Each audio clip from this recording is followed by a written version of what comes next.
Écoutez, bonjour à tous. Donc, on va aborder notre cinquième webinaire du groupe Génétique et Cancer avec beaucoup d'inscrits, plus de 120, je crois, cette fois-ci. Donc, ils vont nous rejoindre en cours de route, bien évidemment, mais on va essayer de respecter l'horaire déjà pour ceux qui sont à l'heure.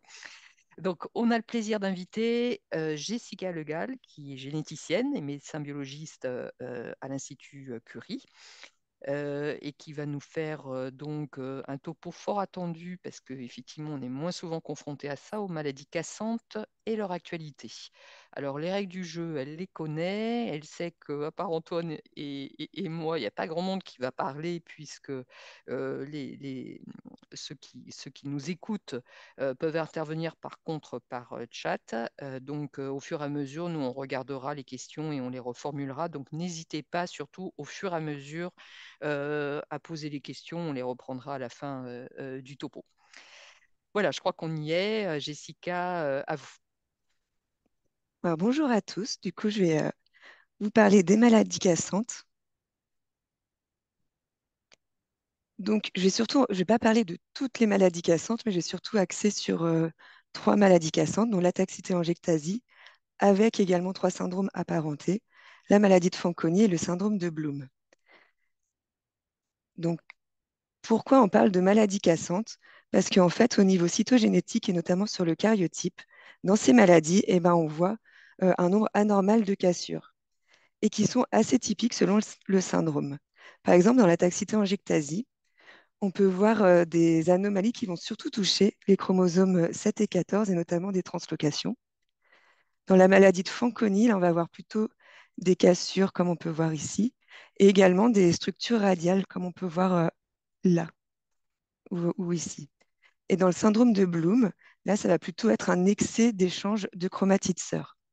Donc, on voit toutes ces anomalies, toutes ces cassures. En fait, c'est lié au fait que ces syndromes sont secondaires à des anomalies sur les gènes qui codent pour des protéines impliquées dans la réparation des cassures double brin de l'ADN. Donc, maintenant, je vais vous parler beaucoup plus précisément de l'ataxie-télangiectasie. Donc, c'est une maladie qui a une prévalence de 1 sur 100 000. C'est autosomique récessif. Ça a été décrit pour la première fois en 1941 par Louis Barr.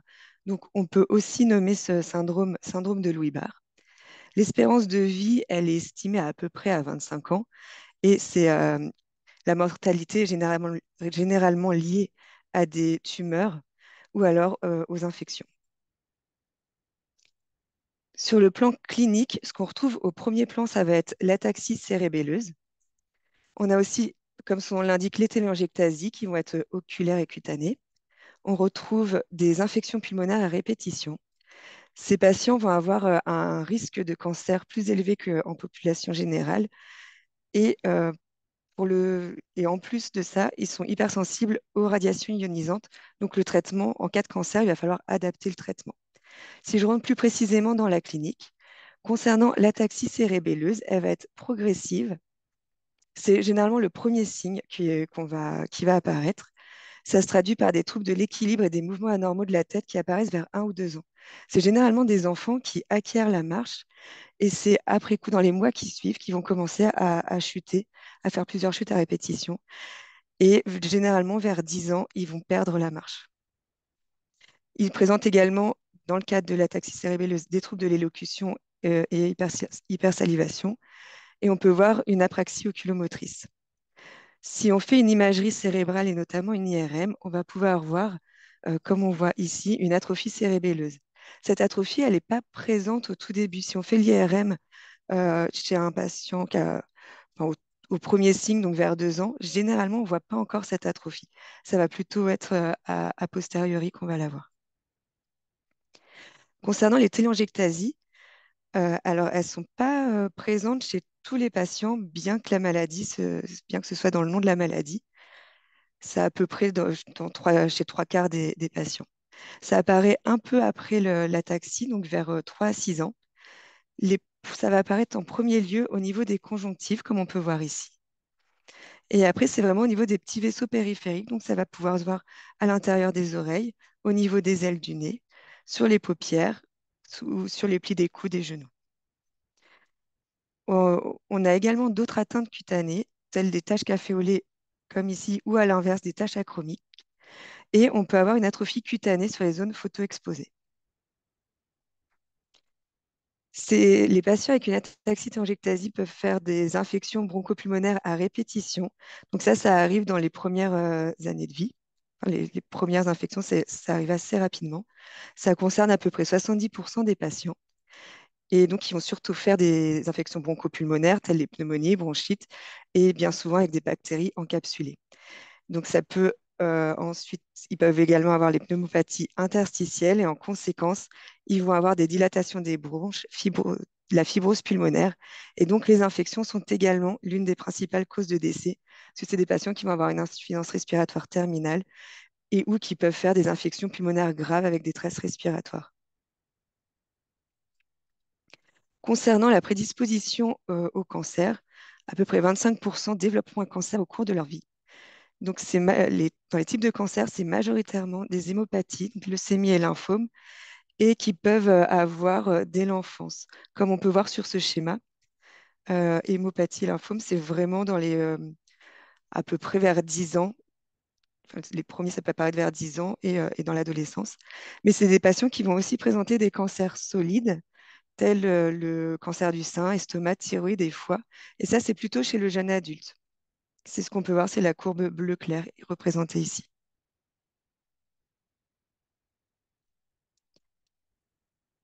Ces patients ont également d'autres signes cliniques, donc la radiochimiosensibilité, c'est-à-dire que si on les traite par radiothérapie ou chimiothérapie, ils vont faire des toxicités importantes. Donc, il est important d'adapter les doses de traitement chez ces patients.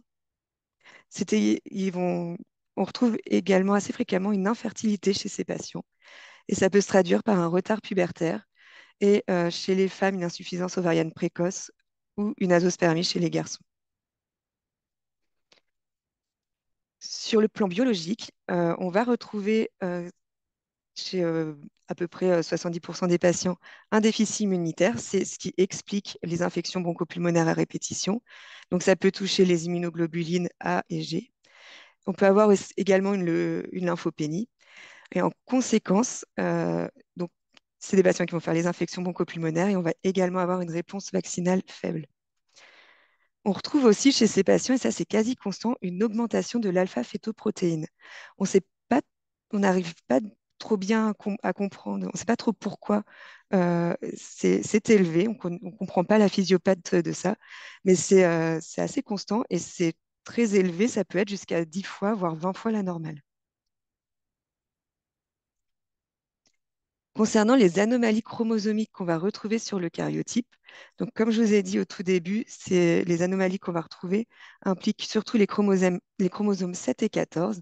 Pourquoi ces chromosomes? C'est parce que c'est sur ces chromosomes qu'il y a des points de remaniement récurrents euh, avec les gènes de la superfamille des immunoglobulines et récepteurs T. Parce que pour faire des immunoglobulines et récepteurs T spécifiques, euh, il y a il y a la recombinaison VDJ qui se fait. C'est notamment fait au niveau de ces gènes 7 et 14.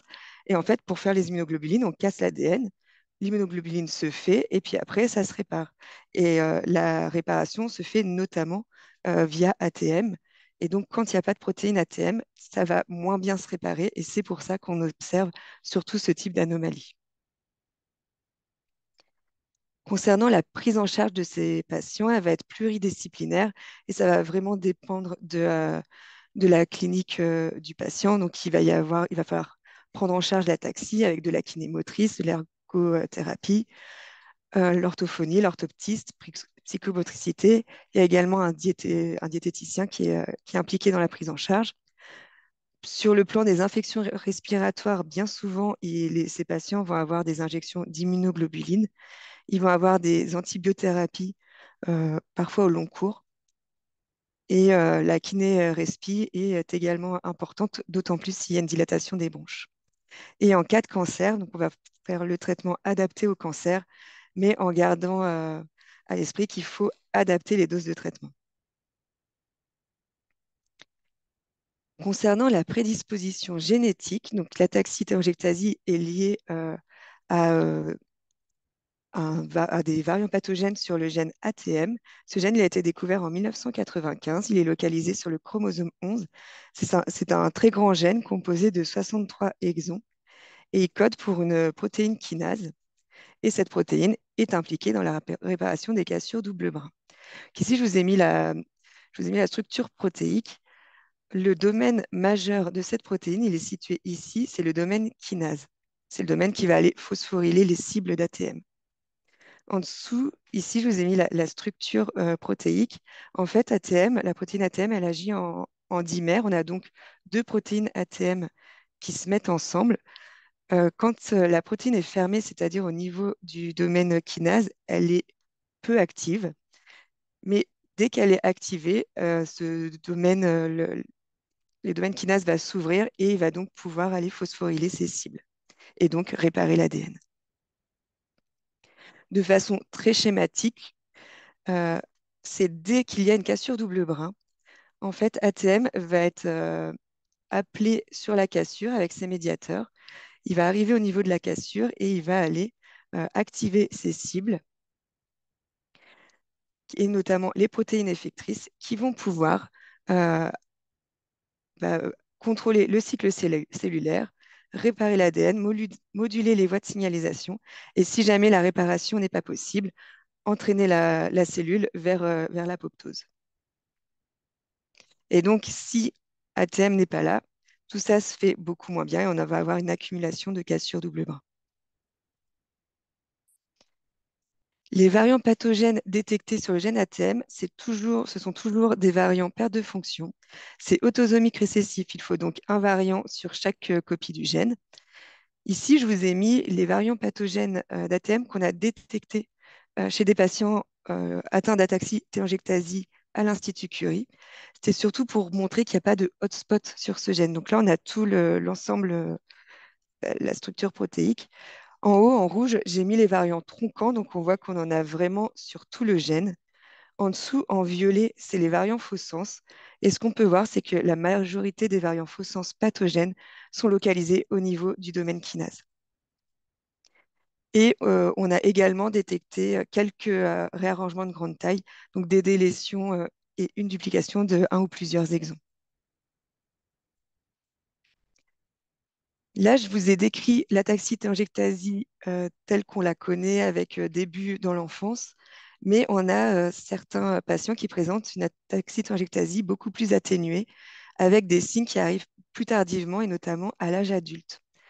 C'est ce qu'on peut voir sur cet arbre. On a ce patient qui, vers une trentaine d'années, a eu des premiers signes d'ataxie qui s'est installé progressivement. Et il avait également au niveau biologique une alpha-fétoprotéine qui était élevée. Alors, ce patient n'a pas eu de cancer, donc on n'a pas pu voir s'il avait une radiochimiotoxicité. En fait, chez d'autres patients qui avaient également ce tableau d'ataxie tardive, on retrouvait aussi une radiochimiotoxicité. Chez ce patient, on avait mis en évidence deux variants pathogènes du gène ATM et l'un des variants était, et voire les deux, en fait, chez ces patients sont typomorphes, c'est-à-dire que le variant code une protéine qui est présente, qui garde quand même un petit peu de fonction. Et c'est pour ça que les premiers signes apparaissent beaucoup plus tardivement. Donc, quand on parle de variants hypomorphes au niveau moléculaire, ce sont généralement des variants faux sens, mais ça peut être aussi des petites délétions ou insertions en phase, donc un ou plusieurs nucléotides délétés ou dupliqués, ou des variants d'épissage.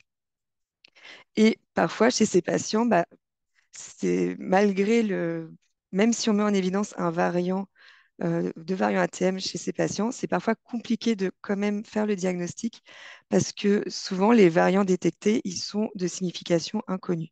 Donc parfois, des tests fonctionnels vont nous aider à pouvoir confirmer le diagnostic d'ataxie télangiectasie tardive.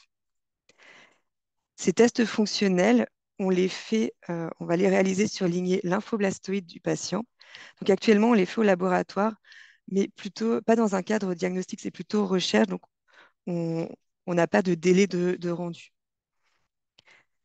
Donc ces tests fonctionnels, ils nous sont quand même utiles pour valider le diagnostic d'ataxie télangiectasie. Donc dans les cas, où on va détecter un seul variant pathogène, on a un tableau clinique et on a un tableau clinique incomplet. En fait, c'est dans les cas où on soupçonne très fortement une ataxie télangiectasie, mais que le diagnostic moléculaire ne va pas forcément dans ce sens-là.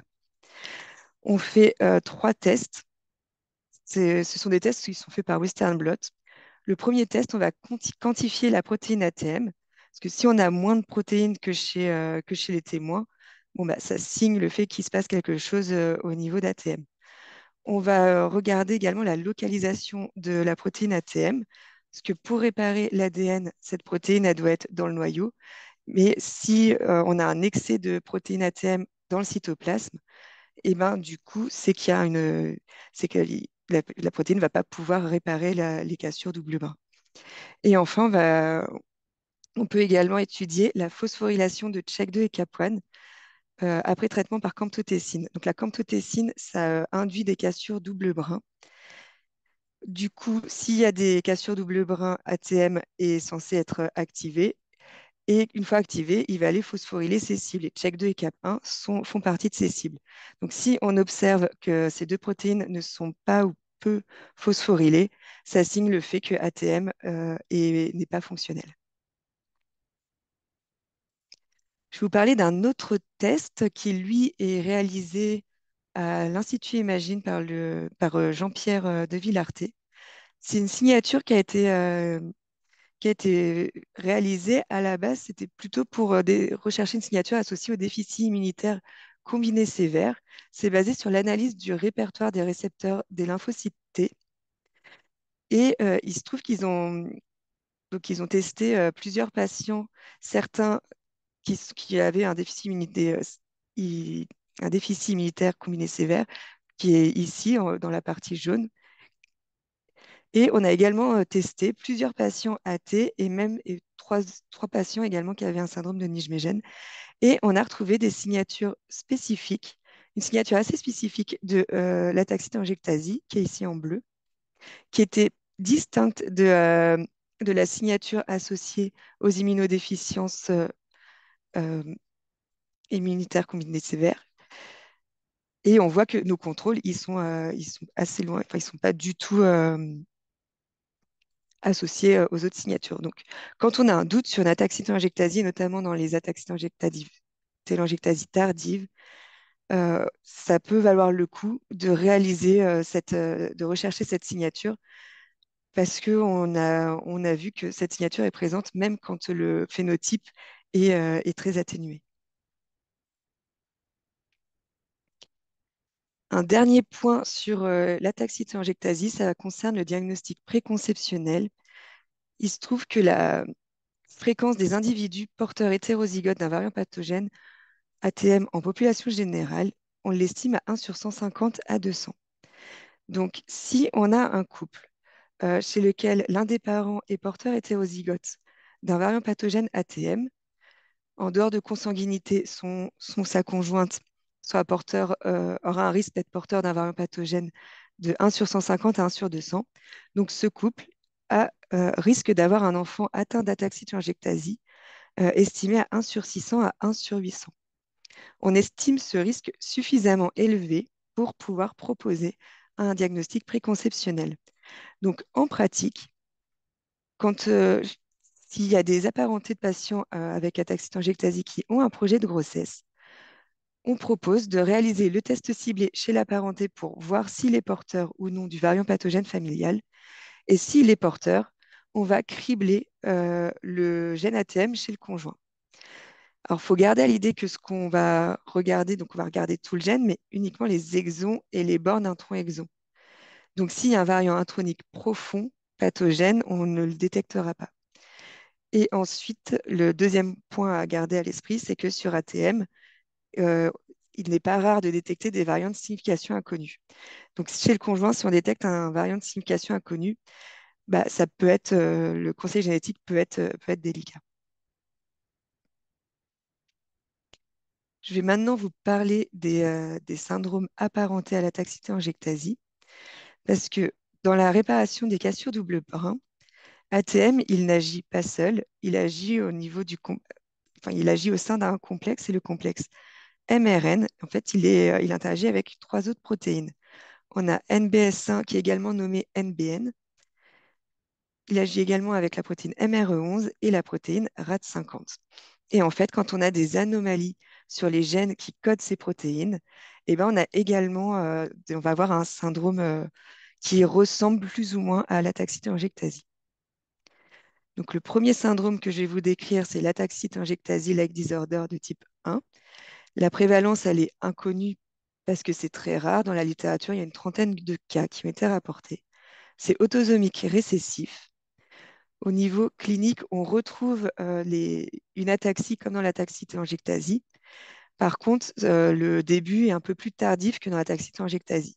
Mais ça débute quand même dans l'enfance. Généralement, les premiers signes, ils apparaissent vers 5-10 ans, alors que dans l'ataxie-telangiectasie, c'est plutôt vers 1 ou 2 ans. Ces patients vont également présenter une infertilité et ou un retard de développement pubertaire. On va retrouver également chez eux une instabilité chromosomique et ils présentent également une radiochimiosensibilité. Sur le plan moléculaire, on va retrouver des variants pathogènes sur le gène MRE11. Et il y a toujours au moins l'un des variants qui est hypomorphe, ce que très probablement que l'absence complète de protéines MR11 n'est pas viable. Le deuxième syndrome apparenté que je vais vous présenter, c'est le syndrome de Nijmegen. C'est la prévalence, donc c'est très rare. La prévalence est estimée à 1 sur 1 million. C'est également autosomique récessif. Au niveau clinique, ce sont des patients qui vont présenter un retard de croissance et qui va souvent être de début anténatal, donc visible sur les échographies en cours de grossesse. Ils ont également une microcéphalie sévère et une dysmorphie, comme on peut voir sur les photos, dites en bec d'oiseau. Chez certains patients a été rapporté un déficit intellectuel. Ils ont une prédisposition au cancer. Ils présentent également un déficit immunitaire, une infertilité, une instabilité chromosomique et une radiochimiosensibilité. Sur le plan moléculaire, le gène impliqué, c'est le gène NBN localisé sur le chromosome 8. Et tout comme MRE11, au moins l'un des variants doit être hypomorphe. On a parlé tout à l'heure de l'ataxie-telangiectasie tardive, qu'on peut dire également atténuée. Et ben c'est pareil pour le Nijmegen.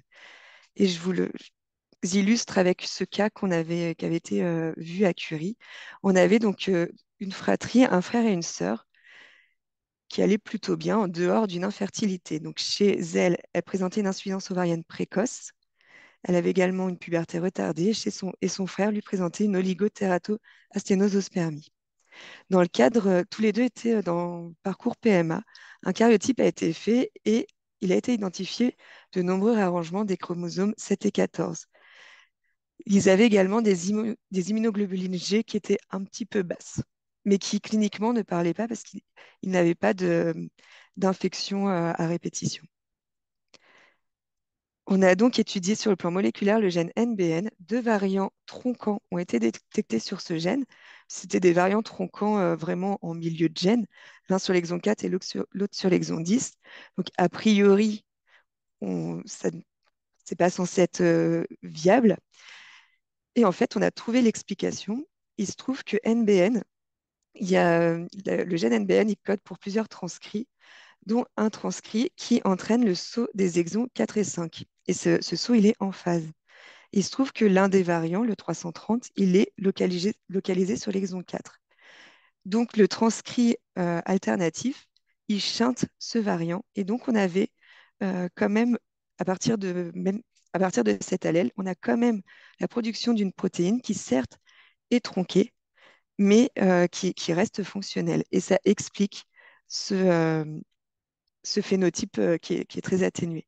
Ces patients, ils ne présentaient pas de petite taille ou de microcéphalie, ils n'avaient pas d'autres signes du syndrome de Nijmegen typique. Et enfin, le dernier syndrome associé au complexe MRN, c'est le Nijmegen Breakage Syndrome-like disorder. Alors ça, pour le coup, c'est très rare dans la littérature. Il n'y a que 3 cas rapportés. C'est également autosomique récessif. Sur la clinique, on retrouve plusieurs signes en lien avec le Nijmegen, avec notamment la petite taille, la microcéphalie, la dysmorphie faciale en bec d'oiseau, un déficit intellectuel, l'instabilité chromosomique, la radiosensibilité élevée. Et le dernier patient rapporté dans la littérature avaient également une insuffisance médulaire. Sur le plan moléculaire, on retrouve des variants pathogènes sur le gène RAD50, localisé sur le chromosome 5. Et à chaque fois, il y a au moins l'un des variants qui est typomorphe. Et donc, j'ai fait un tableau récapitulatif de ces 4 syndromes. Ce qu'on peut dire, c'est qu'il y a quand même 3 signes qu'on retrouve à chaque fois dans ces syndromes. C'est la radiosensibilité, l'anomalie du cycle cellulaire et l'instabilité chromosomique.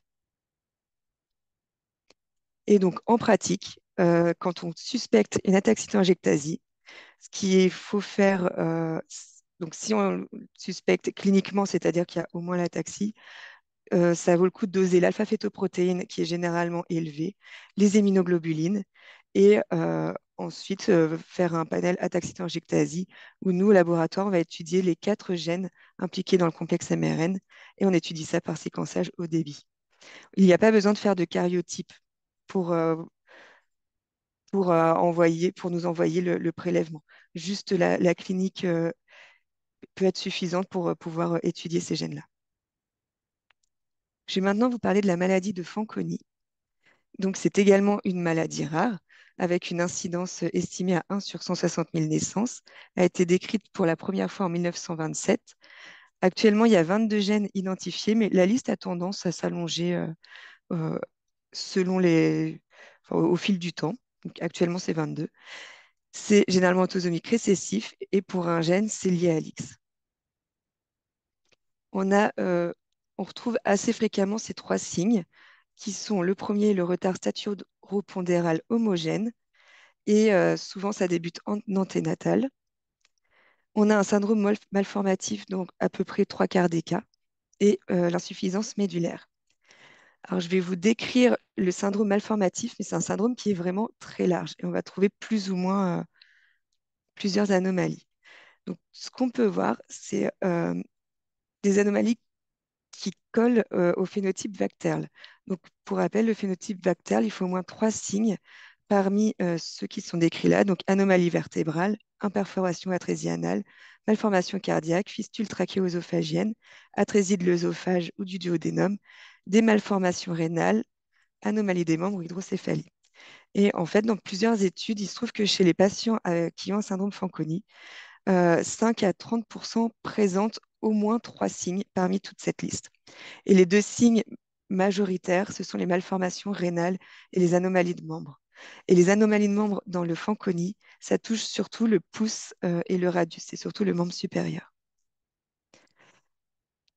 En plus de ces anomalies, il y a peu de temps où il y a un autre phénotype qui a été ajouté avec des signes qu'on peut retrouver dans le Fanconi, c'est le phénotype Phénos. Donc, les patients avec Fanconi peuvent présenter des anomalies de la pigmentation, avec notamment des taches caféolées ou à l'inverse des taches achromiques. Il peut y avoir même assez souvent une microcéphalie, on peut avoir une microphthalmie, on peut avoir des anomalies du système nerveux, notamment syndrome d'interruption de la tige pituitaire, génésie du corps calleux. On peut avoir des anomalies de l'oreille. Certains patients vont d'ailleurs présenter une surdité de transmission. On peut avoir une malformation de l'oreille externe, une atrésie ou dysplasie du conduit auditif externe. Et ce sont très souvent des patients de petite taille. Dans ces 2 phénotypes, Bactère et Phénos n'ont pas été notés, mais il y a également des malformations gonadiques qu'on peut retrouver assez fréquemment. Donc chez les garçons, ça va être la cryptorchidie, l'hypospade, le micropénis, atrophie testiculaire, anorchidie. Et chez la fille, un utérus hypoplasique, voire absent ou bicorne, une dysgénésie gonadique, hypoplasie ovarienne, atrésie vaginale. Et donc, avec ces malformations, parfois, les patients peuvent être infertiles. Ces patients présentent également assez fréquemment des troubles endocriniens. Alors, c'est pareil, c'est tout un listing, c'est assez large.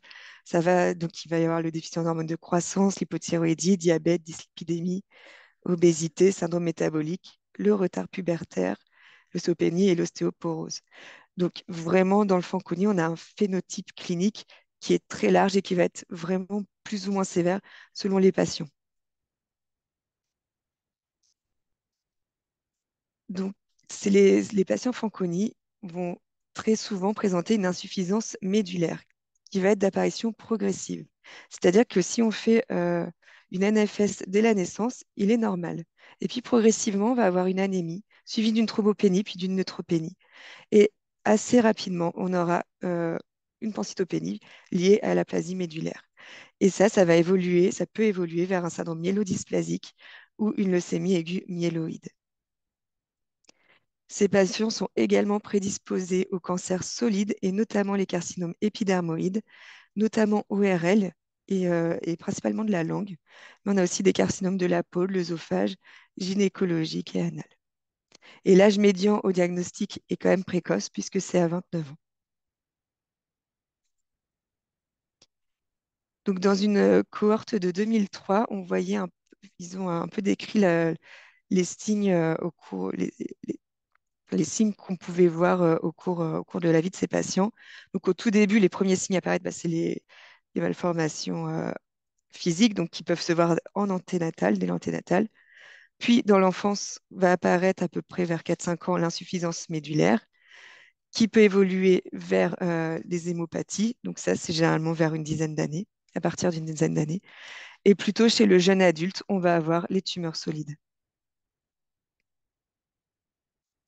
Sur le plan moléculaire, donc on a 22 gènes décrits à ce jour. Voilà, on les appelle FANC et puis on met après une lettre, donc A, B, C, D, selon quand est-ce qu'on les découvre. Donc actuellement, ça va de FANC A à FANC W. C'est récessif pour la majorité de ces gènes, sauf pour FANC B, qui pour lui, c'est récessif lié à l'X. Dans ces gènes, il y en a certains qu'on connaît pour être impliqués dans la prédisposition au cancer du sein. Par exemple, FANC-S, eh ben, c'est BRCA1. FANC-D1, c'est BRCA2. FANC-N, PALB2. Les variants qu'on va détecter, ça va être des variants perte de fonction.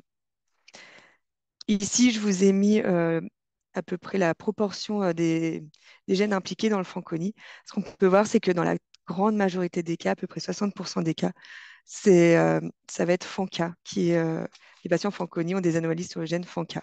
Et après, on a FANCG et FANCC également. Tous ces gènes sont impliqués dans la voie de réparation FA-BRCA de l'ADN. Ça répare les lésions interbrins de l'ADN. Et en fait, si ces liaisons ne sont pas réparées, ça va bloquer la fourche de réplication de l'ADN et donc ça va entraîner des cassures simples ou double brin. Donc voici très schématiquement cette voie-là. On la divise en trois. En fait, au tout début, on a le complexe F-accord avec FANCA, FOCB, FANCC, etc. C'est ce complexe qui va reconnaître la lésion. Ensuite, ils vont activer FANCD2 et FANCI. FANCD2 et FANCI vont aller décrocher la lésion interbrin et casser l'ADN. Et enfin, on aura le groupe downstream avec notamment nos gènes connus dans la prédisposition au cancer du sein qui vont réparer la cassure par recombinaison homologue. Pour faire le diagnostic, alors déjà, ce qui peut nous orienter chez les patients chez qui on suspecte un Fanconi, c'est de faire une NFS pour essayer de voir s'il y a une cytopénie, une myélodysplasie ou une leucémie aiguë myéloïde. C'est important aussi de faire un myélogramme pour voir si la moelle est pauvre, enfin, parce que dans Fanconi, on observera une moelle pauvre avec diminution du nombre de cellules hématopoïétiques. L'alpha-fétoprotéine et l'hémoglobine fétale sont parfois augmentées. Ce qui vraiment va faire le diagnostic de Fanconi, ça va être les tests fonctionnels à faire sur sang et fibroblastes cutanés. Il faut donc faire une biopsie de peau chez ces patients. Ces tests sont généralement faits au laboratoire de Jean Soulier à Saint-Louis. Je vais vous les décrire juste après. Et pour confirmer moléculairement le diagnostic, on peut étudier les gènes FANC. Concernant les tests fonctionnels, plusieurs sont faits. Donc, l'idée, c'est de mettre en évidence les cassures chromosomiques. Donc, le premier test qu'on peut faire, c'est donc le test de cassure sur sang. En fait, on va faire un karyotype sur des lymphocytes sanguins après les avoir exposés à la mitomycine C. La mitomycine C, en fait, elle va faire des liaisons interbrins. Donc, si on soumet nos lymphocytes à la mitomycine, bah, logiquement, toute la voie Fanconi doit se mettre en marche pour pouvoir réparer ces lésions. Donc, si sur le karyotype, après avoir mis de la mitomycine C, on voit un nombre augmenté de cassures chromosomiques et de figures radiales, ça signe le diagnostic de maladie de Fanconi. Donc, ce test, l'avantage, c'est qu'il est rapide à faire et que c'est juste un prélèvement sanguin. L'inconvénient, c'est que l'interprétation peut être difficile, surtout si c'est fait chez des patients qui sont traités par chimiothérapie. Et on a également un risque de faux négatif parce qu'il peut exister une réversion et je vais revenir sur ce point juste après. Donc, si ce test-là est normal, ça n'élimine pas le diagnostic et l'idéal est de faire le test sur fibroblaste, c'est de poursuivre avec le test sur fibroblaste cutané. Le deuxième test fonctionnel qui est fait, c'est la monoubiquitination de FANG-D2. Si on reprend la voie Fanconi, une fois que le complexe EFACOR est activé, ce complexe va activer FANG-D2 et FANC-I, et notamment en ubiquitinant FANG-D2. FANG-D2, quand il est ubiquitiné, eh ben, en Western blot, il va migrer moins loin que la forme non ubiquitinée. On va donc voir deux bandes sur le Western blot. Donc, si on a un patient qui a un Fanconi avec des variants pathogènes sur les gènes qui codent les protéines du F-accord ou FANG-D2, eh ben, on aura une seule bande. En fait, on ne verra pas la forme ubiquitinée. Donc, si on a ce résultat-là, ça signe le diagnostic de Fanconi. Par contre, si on a ce résultat avec deux bandes, bah ça, c'est soit que le patient n'a pas de Fanconi, soit qu'il a un Fanconi, mais les gènes impactés codent pour les protéines qui sont dans le groupe downstream. Ce test, on peut le faire sur sang et sur fibroblastes cutanés. Et le troisième test qui peut être fait, c'est le test du cycle cellulaire sur fibroblastes cutanés. C'est fait par cytométrie de flux. Il se trouve que dans la maladie de Fanconi, la majorité des cellules, les cellules vont beaucoup s'arrêter en G2. Et donc, quand on va mettre de la mitomycine, plus on en met, plus on voit qu'il y a un nombre de cellules qui est arrêté en phase G2, ce qu'on ne voit pas chez le contrôle.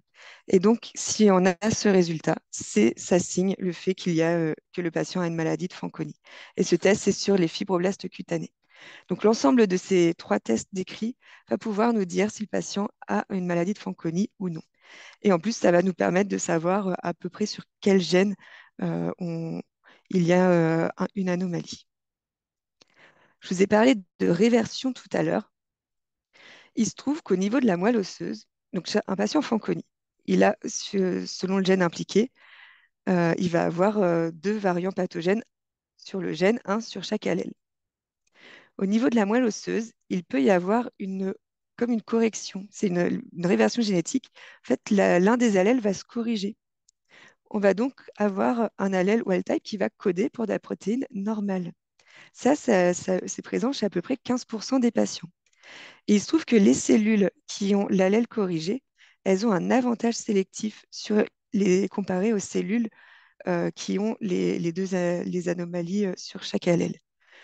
Et donc, en fait, ça va repeupler, la moelle va se repeupler avec, avec les cellules qui ont un allèle wild type.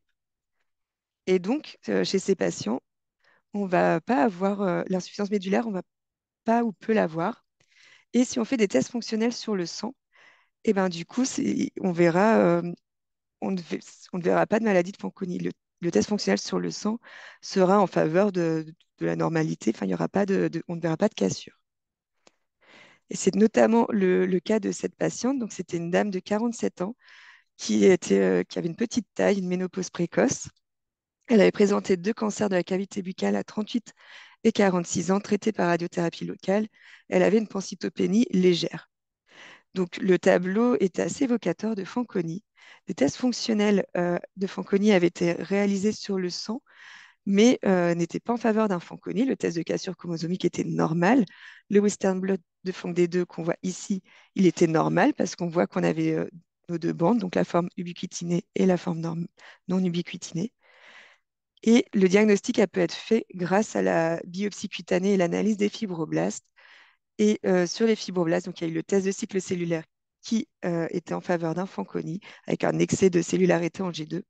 Et sur le Western blot qu'on voit ici, le Western blot FANC-D2, eh ben, on n'avait pas de FANC-D2 ubiquitiné. Donc celle-là, ça signait la maladie de Fanconi sur les fibroblastes. Et au niveau moléculaire, On a retrouvé deux variants pathogènes de FANC-A sur les fibroblastes, mais par contre, sur le sang, on retrouvait qu'un seul variant. Et c'est ce qu'on voit ici. Donc là, il y a l'un des variants pathogènes, c'était un variant frameshift, qu'on peut voir à ce niveau sur les fibroblastes. Et en fait, sur le sang, on ne le voyait pas du tout. Donc c'est pour ça que pour le Fanconi, il est important de faire une biopsie cutanée pour avoir un résultat de test fonctionnel fiable. Concernant la prise en charge du Fanconi, il va y avoir une prise en charge hémato. Donc on va prendre en charge l'insuffisance médulaire, on va surveiller sur le plan hémato et parfois on peut aller jusqu'à l'allogreffe de cellules souches. Il y a, si le patient a un syndrome myélodysplasique ou leucémie aiguë myéloïde, il va être traité par chimiothérapie. Il peut y avoir l'allogreffe de cellules souches, mais il faut faire attention parce que ces patients ont une radiochimiosensibilité. Et sur le plan non hématologique, bah là, ça va vraiment dépendre de la clinique du patient. Il va y avoir une prise en charge multidisciplinaire avec un suivi endocrinologique, auditif, dermato, etc. Je vous présente un cas de Fanconi atténué où c'est un case report de 2020 et ça présentait cette patiente qui a 13 ans, chez qui on a fait le diagnostic d'une insuffisance ovarienne précoce. Donc clairement, on n'est pas, certes, c'est un signe du Fanconi, mais elle ne présentait rien d'autre du syndrome de Fanconi. Il n'y a pas de petite taille, rien du tout. Elle était issue de parents consanguins. Un exome a été fait et un variant faux sens de BRCA2 a été mis en évidence à l'état homozygote. C'est un variant rare avec des prédictions in silico en faveur d'un impact. Un karyotype sur lymphocyte a été fait et chez cette patiente, eh ben, on retrouvait des cassures chromosomiques et des figures radiales qui signaient le Fanconi. Ça, c'est juste pour vous dire que le syndrome de Fanconi, on peut, on peut avoir un phénotype vraiment très, très lourd avec beaucoup de malformations, mais on peut avoir des cas où vraiment on ne penserait pas vraiment aux Fanconi, qui sont très peu typiques. Et en fait, ce phénotype très atténué s'explique par le fait que ce variant, donc c'est ce variant faux sens, il est très hypomorphe. Donc il code pour une protéine BRCA2 qui garde suffisamment de fonctions pour avoir un phénotype aussi atténué. Et d'ailleurs, ce qu'on peut voir, ça a beau être BRCA2, mais dans les antécédents de la famille, il n'y a pas de cancer du sein ni de l'ovaire, malgré que ce soit BRCA2. Concernant le préconceptionnel dans Fanconi, donc en cas de consanguinité dans la famille, donc on peut faire du préconceptionnel. Là, on va juste rechercher par un test ciblé le variant familial détecté dans la famille, et ben, on va le rechercher chez les patients, enfin chez les apparentés. Mais en dehors de la consanguinité, le préconceptionnel on va le proposer, mais que si la fréquence est suffisamment importante en population générale. Donc, nous, on a mis un seuil à 1 sur 250. Donc, en fait, si on prend toute la liste des gènes impliqués dans le Fanconi, bah, ça concerne que FANCA. Donc, tout comme ATM, chez les patients qui ont un Fanconi, si l'un des apparentés a un désir, enfin, veut faire du préconceptionnel, nous, on va l'accepter en commençant par faire un test ciblé chez l'apparenté. Et s'il est porteur, on va cribler le gène FANCA chez le conjoint, avec, comme pour ATM, le risque de ne pas détecter un variant intronique profond et le risque de détecter des variants de signification inconnues. Alors maintenant, je vais vous présenter le syndrome de Bloom, alors plus rapidement que la taxitangectasie et le Fanconi. Donc le Bloom, c'est très rare, la prévalence est estimée à 1 sur 1 million. C'est également autosomique récessif. On nomme également syndrome l'érythème télangiectasique congénital. L'âge moyen de décès, il est de 26 ans et généralement, ces patients décèdent de cancer ou de maladies pulmonaires chroniques. Sur le plan clinique, on va retrouver quasi assez constamment le retard de croissance staturopondérale qui est assez important puisqu'il est à -4 DS et c'est associé à une microcéphalie. On a un syndrome dysmorphique avec un visage long et étroit, une rétrognathies ou micrognathies, une hypoplasie de la région malaire et un nez proéminent. Ces patients ont souvent une voix haut perchée. On retrouve des troubles des apprentissages et on va avoir des complications dermato et notamment l'érythème télangiectasique photoinduit, d'où le deuxième nom du syndrome de Bloom, une photosensibilité, des macules hyperpigmentées ou des taches café au lait. On peut retrouver également chez ces patients des complications immunologiques avec un déficit immunitaire combiné de sévérité modérée. Ils vont avoir du fait de ça, ils vont avoir des infections récurrentes et on retrouve parfois un déficit en IgA. Ils peuvent présenter quelques complications endocriniennes. Alors, ce qui est rapporté, c'est surtout le diabète de type 2 chez 15% des patients. Et la fertilité, au niveau de la fertilité, ils ont souvent une hypofertilité, un retard pubertaire et une insuffisance ovarienne précoce. Concernant la prédisposition au cancer de ces patients, ils présentent souvent, leur premier cancer est souvent déclaré avant 25 ans chez un tiers des patients. La plupart de ces cancers sont hématologiques dans 2 tiers des cas et un tiers sont des tumeurs solides. Et les tumeurs solides, elles vont apparaître un peu plus tardivement que les hémopathies, vers 35 ans. Ici, je vous ai mis un tableau récapitulatif de toutes les tumeurs rapportées chez ces patients. Donc, on voit qu'au premier plan, c'est les leucémies et les lymphomes. Et après, on va avoir les tumeurs oropharyngées, les tumeurs digestives, le sein, cancer génito-urinaire. On a aussi les cancers de la peau, poumon et également le néphroblastome, quelques néphroblastomes qui ont été rapportés chez 3% de ces patients. Sur le plan biologique, le syndrome de Bloom est lié à des altérations du gène BLM qui est localisé sur le chromosome 15. On a un variant fondateur ashkénaze. Du coup, les patients Bloom qu'on détecte sont souvent porteurs de ce variant. Ce gène, il code pour une hélicase. Et cette hélicase, elle est impliquée dans le maintien de la stabilité des chromosomes et du génome. En fait, elle joue surtout un rôle au moment de la jonction de Holiday.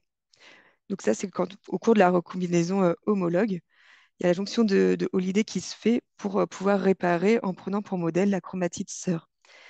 Et donc, quand il y a la protéine Bloom est peu fonctionnelle, et ben, on va avoir des anomalies à ce niveau-là. Et c'est pour ça qu'on voit un excès de chromatide sœur sur les karyotypes réalisés chez ces patients. Donc, au niveau cytogénétique, on va avoir un excès de cassure chromatinienne. On peut voir aussi des translocations entre homologues. Donc, on va avoir des images radiales. Et ce qui est assez pathognomonique du Bloom, ça va être les échanges entre chromatides sœurs, comme on peut voir ici. Concernant la prise en charge, alors je ne vais pas la détailler ici, mais sachez que pour le Bloom, il y a un PNDS qui a été fait en 2022 et qui reprend vraiment toute la prise en charge proposée pour le syndrome de Bloom. Donc on reprend vraiment chaque signe du Bloom en fait va être pris en charge.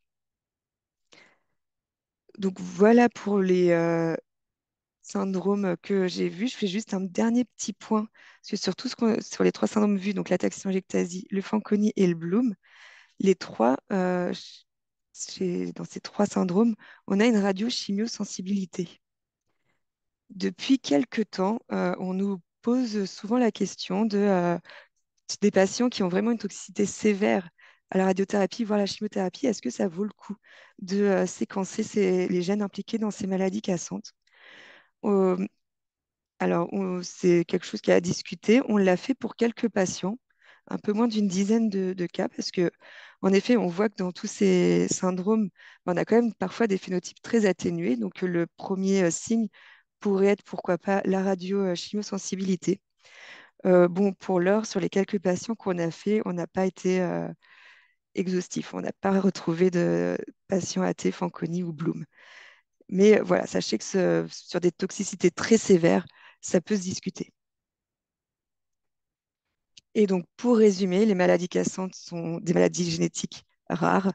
On a une hétérogénéité génétique, donc on fait des analyses plutôt en panel de gènes, parce qu'il y a plusieurs gènes qui sont étudiés. C'est généralement de transmission autosomique récessive.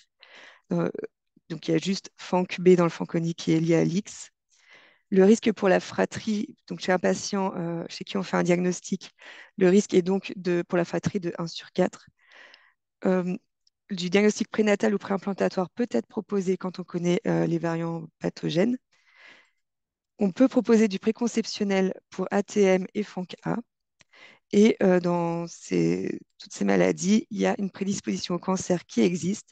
Et généralement, c'est des hémopathies malignes chez l'enfant et l'adolescent et des tumeurs solides chez l'adulte.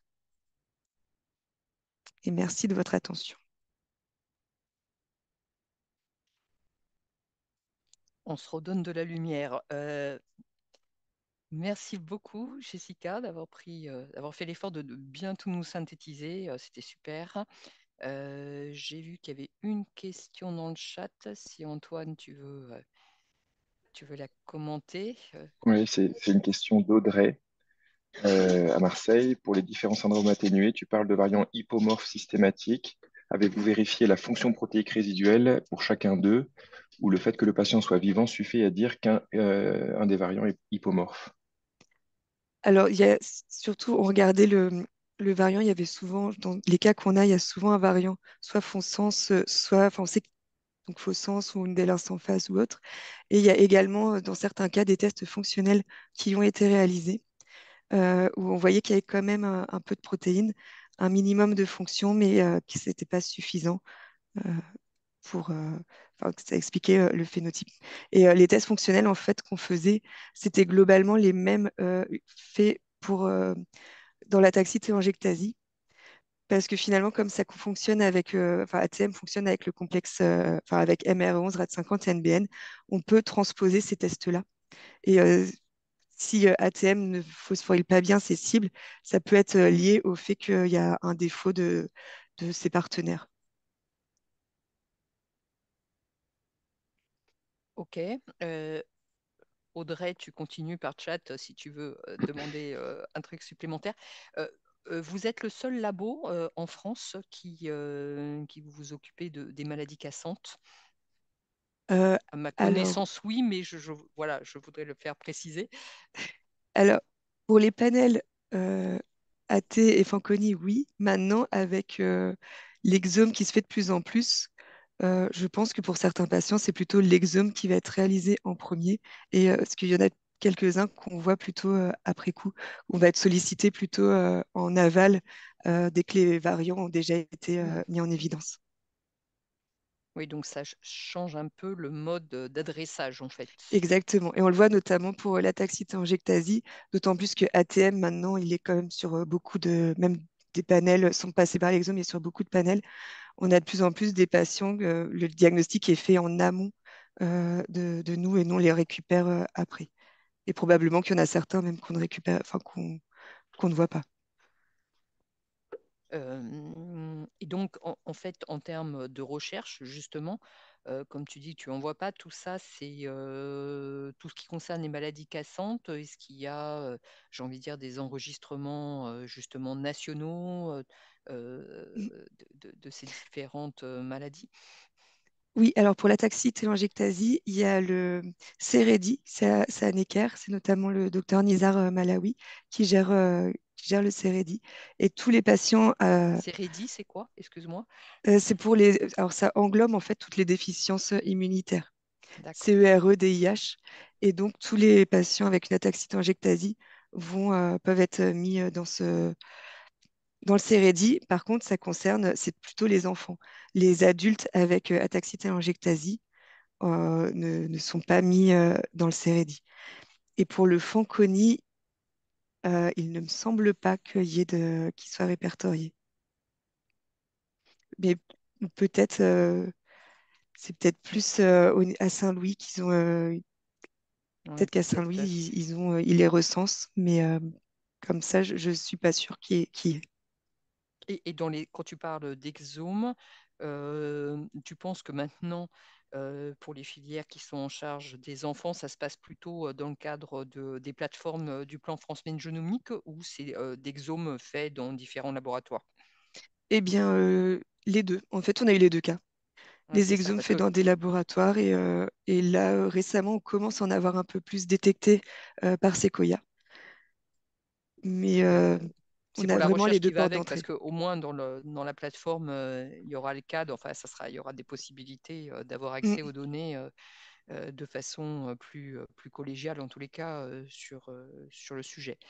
Et mm. j'avais entendu Dominique parler aussi Sauvaglione, pardon, d'associations de patientes, de patients, pardon, ou de familles de patients, en tout cas, assez partie Oui, prenante.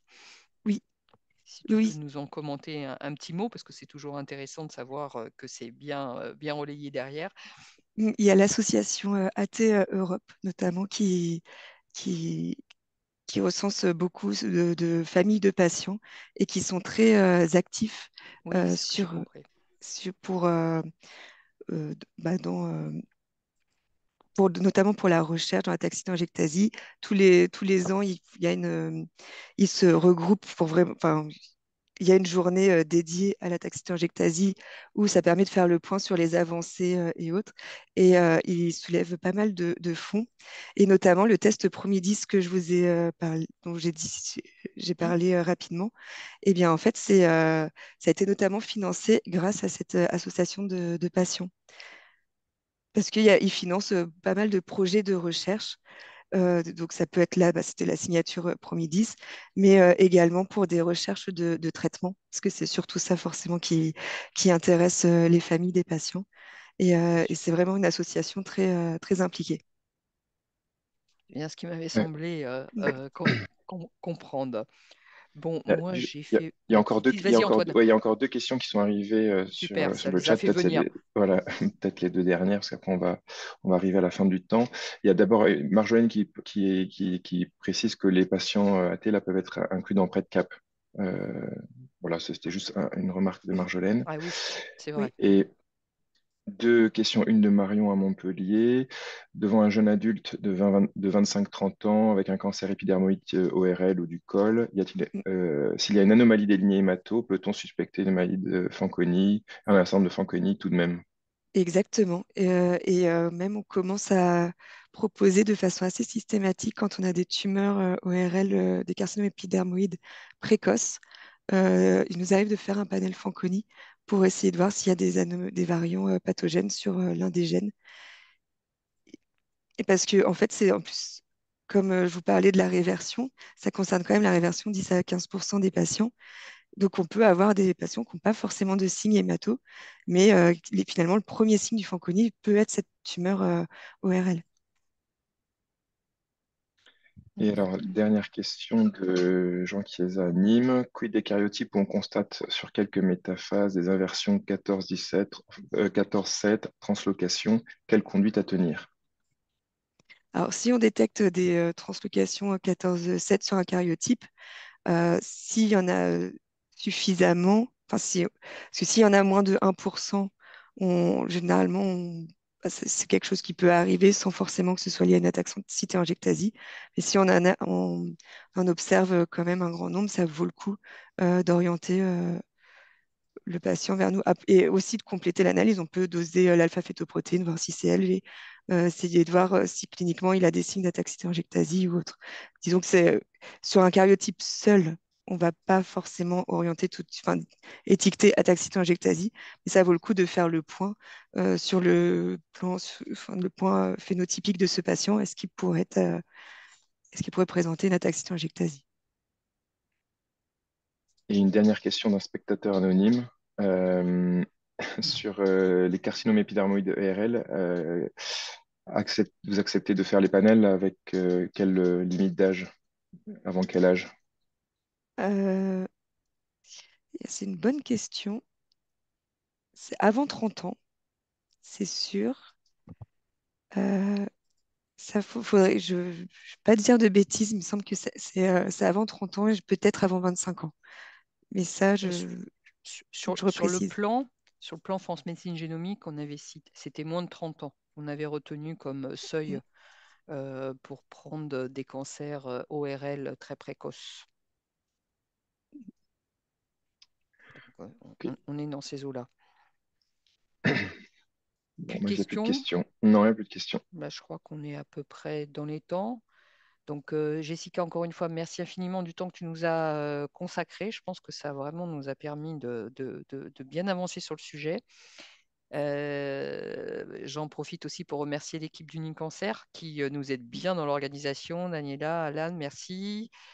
Antoine qui fait tous les go-between entre les Mm. intervenants, bien sûr, pour alimenter ce webinaire.